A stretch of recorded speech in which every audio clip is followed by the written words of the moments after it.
Seja bem-vindo, você aluno, você aluna, você que me acompanha nesse momento em que nós estaremos entrando dentro desse universo filosófico. Universo esse em que nos convida sim a conceituar algumas coisas, afinal é um momento de nós conceituarmos, mas que tem como tarefa importante, seja dentro das nossas escolas, nesse momento virtual em que nós nos encontramos, mas sobretudo de nos movimentar e de nos fazer refletir. Resumindo, trazer a cada um de nós o exercício de retomarmos alguns conceitos e colocarmos diante de nossa vida, diante das nossas escolhas e diante daquilo que nós temos sentido, vivido e experimentado. Por isso que na aula de hoje, sobretudo nesse passo em que nós nos encontramos estudando a filosofia moderna, sobretudo a filosofia moderna 2 nesse momento, nós vamos abordar os filósofos do contrato social. Filósofos que exerceram uma importância e uma influência muito grande sobre governos, sobre sociedades e que suas teorias até os dias atuais se fazem importantes, necessárias, e por mais que já se tenha passado um determinado tempo, eles ainda são muito reais. As suas teorias ainda fazem parte do nosso dia a dia. Por isso que eu convido vocês a refletirem um pouco. Será que nós poderíamos viver sem um acordo entre nós? O que nos controla em sociedade? Por que aceitamos as imposições e as regras sociais? Imagine um ambiente sem regra alguma. Imagina que eu entro na sua sala de aula, entro na sua casa e permito que, nesse momento, não existem mais regras, mais normas e não devem interferir na sua vida de forma alguma. Ou seja, faça tudo o que você quiser. Como que se tornaria uma vida dessa forma? Como que a sociedade se portaria se todas as regras, ordens, deveres, moral, ética fossem literalmente banidos? Ou se realmente a existência de uma vida assim seria possível? Outra questão importante também é por que nós aceitamos as regras, por que nós seguimos regra, por que nós seguimos essa moral. Logo, essas perguntas, então, elas se fazem fundamentais para que a gente possa entender o conceito e a ideia propriamente desses filósofos contratualistas.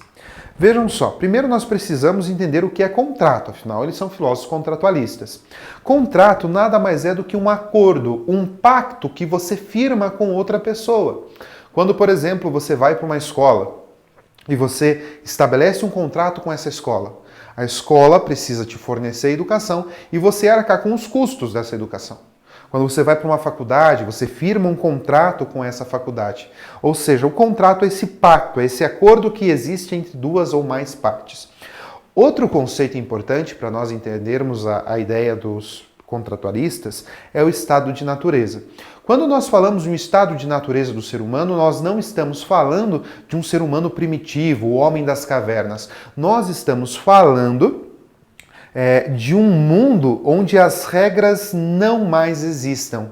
Nós estamos falando de um ser humano que é imaginado dentro de um ambiente sem regra alguma, sem lei, sem norma. Falamos também de outro conceito, que é o pacto social. Esse conceito, como vocês podem acompanhar aí, é essa passagem do estado de natureza, daquela inexistência de leis, para o estado civil, que é onde nós encontramos os nossos contratos, ou seja, aquela transferência de liberdade. O estado civil, então, é um estado já, uma organização social mais aprofundada, onde já existem ali o governante, existe o contrato, existem os acordos, e esse governante ele garante a segurança e a vida em sociedade, e nós temos então os principais pensadores, que é o Hobbes, o Rousseau e o Locke. Então são alguns conceitos bem importantes que precisam ser lembrados, precisam ser assimilados e anexados por vocês. A teoria contratualista, o estado de natureza, o pacto social, o estado civil e os principais pensadores. Vamos começar com o Hobbes. Uma das suas principais obras, chamada Leviatã, publicada em 1651, o Thomas Hobbes defendeu o poder absolutista. O que seria o poder absolutista? Aquele poder que é imposto, a força de um soberano que realmente controla a sua sociedade com mãos de ferro. Aquele que realmente usa da sua força, se necessária, justamente para poder controlar os seres humanos. Uma das famosas frases do próprio Hobbes é a ideia de que o homem é o lobo do próprio homem. O que essa frase quer dizer, professor? Significa que o homem é o principal inimigo de si mesmo. Nós somos os principais causadores dos nossos maiores males. Então vejam só, sejam as doenças, sejam as guerras, sejam as intrigas, as brigas, geralmente o ser humano está nessa perspectiva de ser o pior inimigo para si mesmo. Afinal, somos nós que fazemos as nossas piores escolhas muitas vezes. Dentro do estado de natureza, como que o Hobbes, esse pensador, entende o estado de natureza? Primeiro que ele é um pouco pessimista para esse estado de natureza. Lembra, nós não estamos falando no estado primitivo do homem das cavernas. Nós estamos imaginando uma sociedade ainda dentro de um ambiente natural, sem regra, que não passou pelo estado civil. Esse estado de natureza, para o Hobbes, é um estado extremamente conflitante, de guerra de todos contra todos. Nós temos aí um ser humano mau, egoísta, é um ser humano naturalmente mau, que abusaria de todos os seus poderes justamente para que pudesse alcançar os seus interesses. É um tempo de violência, de medo e de nenhum progresso. O estado civil, então, se faz necessário. O que seria esse estado civil para o Hobbes? É quando esses seres humanos que viviam no estado de natureza, nesse momento violento, nessa guerra de todos contra todos, nesse estado tumultuado, eles resolvem aderir ao pacto social, aquele acordo. Então, o que é esse pacto social, essa passagem do estado natural para o estado civil? Eles vão abrir mão da sua liberdade, que é natural, então eles são livres para fazerem o que querem, para agirem da forma como querem, eles vão entregar essa liberdade para um soberano, para um governante. E cabe a esse governante, com quem eles vão estabelecer um contrato, manter a segurança e a ordem. Ou seja, é esse governante que nesse momento, então, ele começa a tomar atitudes, a estabelecer regras e leis para que essas pessoas estejam num ambiente seguro.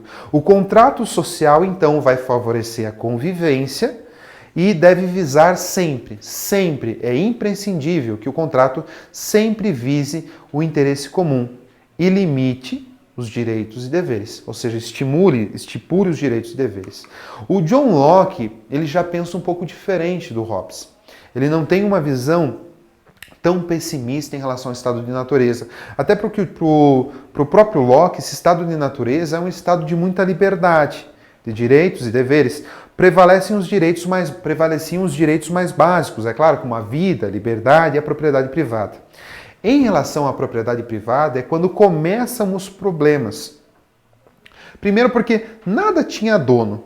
Tudo existia e não tinha dono. Ou seja, havia o esforço de transformar a natureza em prol da sobrevivência. Ou seja, os seres humanos iam sobrevivendo, transformando a natureza. O estado de guerra acontece justamente quando a propriedade privada ela passa a ser uma realidade. Então vejam só, o estado de guerra ainda não era uma realidade, mas poderia ocorrer. O próprio John Locke ele tem essa consciência.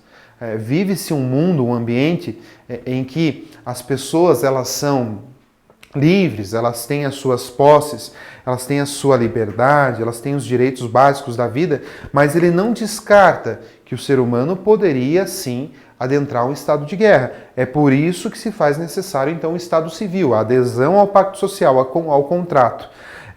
Surge-se então essa perspectiva de leis institucionais, instituídas, que vão sempre privar pela igualdade do direito de todos. Ou seja, o soberano deve governar em prol do interesse coletivo, garantindo os direitos naturais. Quais direitos naturais, professor?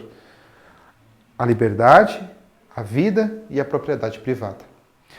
O Rousseau, ele já também tem uma perspectiva muito boa em relação ao homem. Ele é o primeiro que começa a criar, sobretudo na sua obra, o discurso sobre a origem e os fundamentos da desigualdade entre os homens e o contrato social. Ele cria aquela primeira ideia do bom selvagem, dizendo que o ser humano, naturalmente, ele é bom, ele não é ruim. Ele é um ser inocente. Porém, ele se corrompe pela própria civilização, ou seja, quando ele entra em sociedade, ele é corrompido. Ele perde aquele estado natural, ele perde aquele aspecto bondoso que ele tinha e é claro que então ele começa a se corromper e se torna uma pessoa ruim. Quando isso aconteceu, segundo o próprio Rousseau? Quando surge a propriedade privada.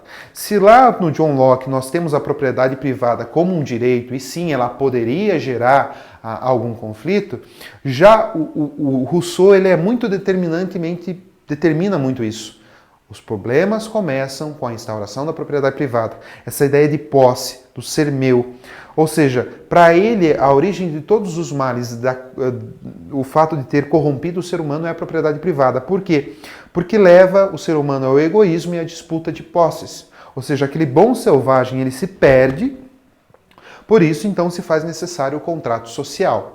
No contrato social é sempre voltado para o bem geral, o poder do povo. Nós temos aqui um soberano que deve atender sempre à vontade da maioria, à vontade geral. O Estado Civil, então, corrompeu o ser humano, a gente precisa entender isso diante do Rousseau, impondo uma forma artificial de se viver. Que forma artificial de se viver, professor? O contrato. Ou seja, é um mundo que foi derivado dos males. Esse mundo que nós temos organizado com leis, regras e morais, ele no fundo é uma resposta artificial a um mundo que foi se tornando desorganizado, é um mundo que corrompeu o próprio ser humano, ou seja, através da inveja, da violência e tudo mais. Algumas perguntas para que a gente possa repetir, sobretudo sobre esses primeiros pensadores que nós abordamos. Como tem sido a vida em sociedade para você? Tem sido fácil, difícil? Ainda prevalecem os contratos? Será que nós temos contratos, seja na nossa escola, na nossa casa, em família, com colegas? Quais são os contratos seguidos por você? E ao mesmo tempo, também pergunto, de que forma você agiria se não houvesse contratos a serem seguidos? Agradeço a todos vocês e até a próxima aula.